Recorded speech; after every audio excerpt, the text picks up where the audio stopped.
नमस्कार, आप सभी का स्वागत करता हूं अपने YouTube चैनल सुरेंद्र सिंह बोरा में। आज हम बात करते हैं ब्रिज कोर्स प्रशिक्षित अभ्यर्थियों के उस समानता के अधिकार को लेकर के। जिस समानता के अधिकार की वो बात करते हैं कि माननीय सर्वोच्च न्यायालय से 21 नवंबर को माननीय सुप्रीम कोर्ट से इंटरिम रिलीफ ब्रिज कोर्स प्रशिक्षितों को मिला हुआ था। तो वो किन को मिला था? 169 लोगों को। बात हम 169 लोगों की बात करते हैं। तो जितने अन्य ब्रिज कोर्स प्रशिक्षित थे जो आज तक लगभग नदारद थे, मैं सीधी सी बात करूंगा कि लगभग वो जो है कि ब्रिज कोर्स पर जो एक टीम बनी थी याचिका को लेकर के प्रदेश में जो है कि ब्रिज कोर्स प्रशिक्षित अभ्यर्थियों की, जो माननीय सर्वोच्च न्यायालय में गई थे, हाई कोर्ट में थे, उस टीम से नदारद थे। और बहुत वीडियो के माध्यम से हमने रिक्वेस्ट भी किया था कि जो लोग हमसे जुड़ना चाहते हैं वो हमसे जुड़ सकते हैं। हमने अपने हर किसी व्यक्ति का उसमें नंबर दिया था और हर तरीके की जानकारियां जो है कि अपने यूट्यूब चैनल के माध्यम से मैं शेयर भी करता हूं, ताकि हमारा जो प्रदेश की भौगोलिक परिस्थिति है वो बहुत विषम है और प्रदेश में जो 13 जिले हैं वो काफ़ी रिमोट एरिया से बिलोंग भी करते हैं, उनमें से अधिकतर जिले। तो प्रत्येक रिमोट एरिया के व्यक्ति तक भी हमारी जानकारी जाए। अगर भाई जो पढ़ा लिखा ग्रेजुएट होगा, बीएड होगा, ब्रिज कोर्स होगा, तो निश्चित रूप से वो जो है कि सोशल मीडिया का यूज़ तो करेगा ही करेगा और यूट्यूब भी चलाएगा ही चलाएगा, चाहे वो किसी भी स्टडी को लेकर के, स्टडी मटेरियल को लेकर के या एजुकेशनल मैटर को लेकर के या न्यूज़ को लेकर के। यूट्यूब रिमोट एरिया में देखिए टीवी या दूरसंचार की इतनी व्यवस्था नहीं है, तो जहाँ पर भी मोबाइल चलेगा तो वहाँ पर ये चीज़ें करेगा। तो हमने यूट्यूब के माध्यम से भी अपने वीडियो को माध्यम रखा। तो भाई जैसे ही 21 नवंबर को इंटरिम रिलीफ जो है कि 169 अभ्यर्थियों को मिला, तो प्रदेश में जो है कि जितने भी ब्रिज कोर्स प्रशिक्षित अभ्यर्थी जो आउट ऑफ कोर्ट थे, सीधी सी बात है आउट ऑफ कोर्ट थे, तो उनके अलग अलग ग्रुप बनने लगे। कुछ ग्रुप उधम सिंह नगर से बने, कुछ यानी कि चमोली रुद्रप्रयाग से बने, तो कुछ हरिद्वार से बने। इस तरीके से अलग अलग एडवोकेटों के माध्यम से उत्तराखंड हाई कोर्ट में उस इंटरिम रिलीफ के जजमेंट के आधार पर उन्हें भी जो है कि उत्तराखंड प्राथमिक शिक्षक भर्ती में आवेदन करने के लिए इंटरिम रिलीफ चाहिए था। ठीक हो गया, ये भी ठीक है। यानी कि हम तो चाह रहे हैं कि उन्हें नौकरी मिले, इंटरिम ऑर्डर मिले, लेकिन जिस तरीके से कोर्ट ने एक के बाद एक केस खारिज कर रखे हैं और मतलब जिस तरीके से कोर्ट से बातें आ रही हैं बाहर, तो इसको सोच करके मुझे बड़ा दुख हुआ, बड़ा अफसोस हुआ कि भैया आप जब समानता के अधिकार की बात कर रहे हैं तो आप जो है कि थोड़ा सा तो अपने केस की स्टडी कर लेते अपने। मतलब भाई ये कानून क्यों बना था और ये ब्रिज कोर्स प्रशिक्षण क्यों बना है। अब देखिए, माननीय सर्वोच्च न्यायालय से 8 अप्रैल 2024 को जो जजमेंट पास हुआ है ब्रिज कोर्स के संबंध में कि इन सर्विस टीचर के लिए जो नोटिफाई हुआ है, यानी कि जिसका नोटिफिकेशन 2025 में है, वो ब्रिज कोर्स के जो है कि नोटिफिकेशन उसमें लगे हुए हैं। भाई वो देखिए, माननीय सर्वोच्च न्यायालय ने उन बीएड प्रशिक्षितों के लिए ब्रिज कोर्स बनाया जो 11 अगस्त 2023 से पहले सरकारी प्राथमिक विद्यालय में कक्षा 1 से 5 तक पढ़ा रहे हैं। वो इन सर्विस टीचर के लिए जो ऑलरेडी सर्विस में, उनको ब्रिज कोर्स कराएगा। ये जो है कि जजमेंट जस्टिस धूलिया जी के द्वारा दिया गया। उन्हें अपने केस के बारे में पता ही नहीं।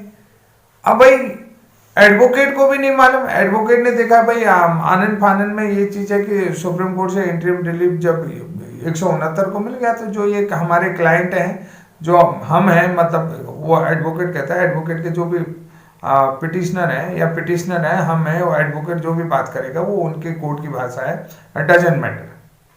तो हमें जो है कि उससे ही इंटरिम रिलीफ मिल जाएगा। भैया डॉक्यूमेंट क्या लगाएं? पहली चीज है कि आपने रिट पिटीशन में डॉक्यूमेंट क्या लगाए। वीडियो थोड़ा लंबा हो जा रहा है, मैं शॉर्ट की बात कर रहा हूँ। डॉक्यूमेंट क्या लगाए वो देखना चाहिए। दूसरी बात कि भाई जो पिटिशनर है, पिटिशनरों से पूछना चाहिए कि आपके केस का समरी क्या है, मतलब केस कब से शुरू हुआ, आपने जो है कि क्या लगाया क्या नहीं लगाया, आपने ब्रिज कोर्स के जो करंट मैटर हैं वो दे दिए हैं। भाई कभी मैं आपसे कहता हूं कि सबसे पहली चीज है कि जो आपका ब्रिज कोर्स है, मतलब वो ब्रिज कोर्स क्या है और जो आपका ब्रिज कोर्स है सुप्रीम कोर्ट का।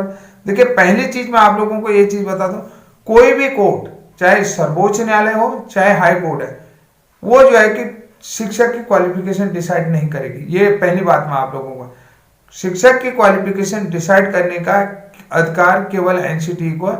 एनसीटी जो है कि उसके लिए पावरफुल बॉडी है, ठीक है, पावरफुल बॉडी है और ऑटोनोमस बॉडी है, उसको किसी के लिए नहीं।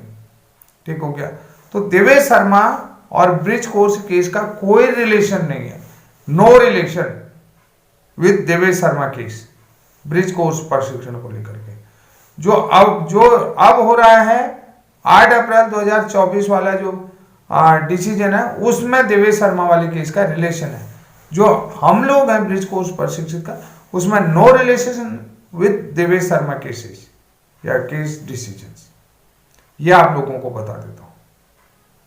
भाई आरटी एक्ट 2009 जब बना तो आरटी एक्ट में ये देखा गया है, फिर आरटी एक्ट में क्या था आरटी एक्ट, तो आरटी एक्ट में यूं बनाया गया, आरटी एक्ट बनाने का मकसद था प्रत्येक बच्चे को जो प्राथमिक विद्यालय में पढ़े उन्हें क्वालिटी एजुकेशन मिले। समझ रहे, प्रत्येक बच्चे को क्वालिटी एजुकेशन मिले, और क्वालिटी एजुकेशन को देने के लिए प्रत्येक टीचर की, शिक्षक की न्यूनतम क्वालिफिकेशन, यानी कि शिक्षक की न्यूनतम क्वालिफिकेशन, शिक्षा की न्यूनतम क्वालिफिकेशन कंप्लीट होनी चाहिए। समझ गए। तो हर शिक्षक को अनिवार्य रूप से क्वालिफाइड होना है। आरटी एक्ट में ये था प्रत्येक बच्चे का अधिकार है। निःशुल्क एवं अनिवार्य बाल शिक्षा अधिकार के अंतर्गत क्या था कि प्रत्येक बच्चे का अधिकार था उसे क्वालिटी एजुकेशन मिले। अब क्वालिटी एजुकेशन देने के लिए जो है कि प्रत्येक शिक्षक को अनिवार्य रूप से न्यूनतम क्वालिफिकेशन होनी चाहिए, या प्रत्येक शिक्षक को क्वालिफाइड होना जरूरी था। तो अब देखा भाई 1 अप्रैल 2010 से जो है कि सरकार के तरफ से जो है कि सब विद्यालयों में, चाहे प्राइवेट हो गवर्नमेंट हो, सब में आरटी एक्ट लागू हो गया। तो अब देखा गया कि सरकार ने देखा कि भाई हमने क्वालिटी एजुकेशन की बात तो कर दी है, लेकिन प्रत्येक शिक्षक हमारे यहाँ प्रशिक्षित है ही नहीं, कि उसके पास, प्रत्येक शिक्षक के पास प्राइमरी में पढ़ाने के लिए जो एनसीटी द्वारा निर्धारित मिनिमम क्वालिफिकेशन वो है ही नहीं। यानी कि हम जो है कि क्वालिटी एजुकेशन में फिर भी पीछे रहेंगे। तो तब जो है कि एमएचआरडी, मानव संसाधन विकास मंत्रालय भारत सरकार, और education ministry government of India की तरफ से प्रावधान किया गया। प्रावधान क्या किया गया समझ रहे हैं। तो जो भी एंट्रेंस टीचर है वो जो है कि अपनी न्यूनतम क्वालिफिकेशन पूरी करे, जो भी एंट्रेंस टीचर है।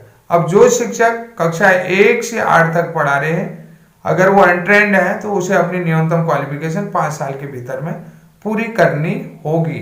समझ रहे। पहले टाइम दिया गया 1 अप्रैल 2010 से 31 मार्च 2015 तक। फिर देखा, गवर्नमेंट ने देखा कि 31 मार्च 2015 तक हम जो है कि पूरी तरीके से शिक्षकों को प्रशिक्षित नहीं कर पाए, तो फिर 1 अप्रैल 2015 से 31 मार्च 2019 तक 4 साल एक्सटेंड किया। तो यानी कि जो है 9 साल मिनिमम क्वालिफिकेशन के लिए सरकार ने दी।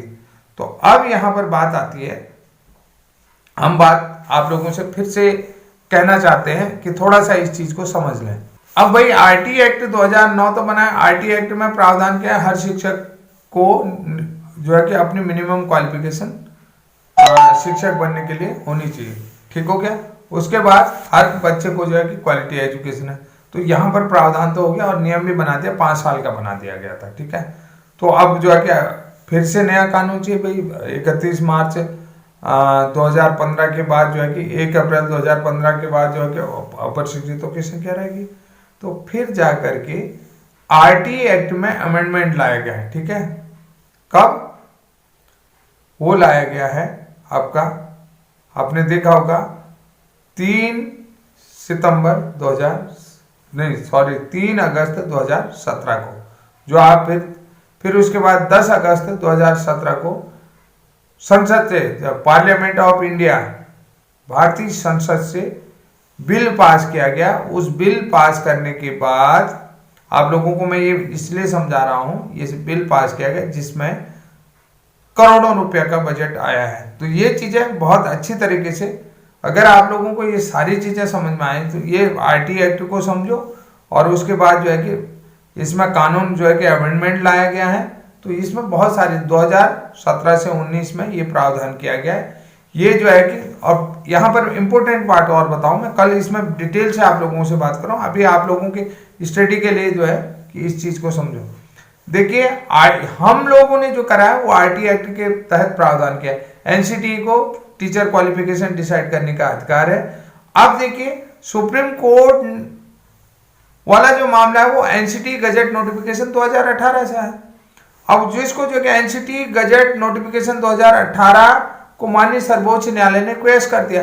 तो देवेश शर्मा वाला जो केस है वो केवल बीएड वालों के लिए है, जो कि एनसीटी के गजट नोटिफिकेशन 2018 के अनुसार है। और जो आरटी एक्ट 2009 के तहत प्रावधान किया गया, आरटी एक्ट 2009 के तहत किए गए प्रावधान को कोई तोड़ नहीं सकता। जिस व्यक्ति के पास मिनिमम क्वालिफिकेशन होगी प्राइमरी में पढ़ाने के लिए, वो व्यक्ति को आप कहीं नहीं रोक सकते। एनसीटी ने जो क्वालिफिकेशन डिसाइड किया, minimum qualification, bridge course qualification NCT ने डिसाइड किया।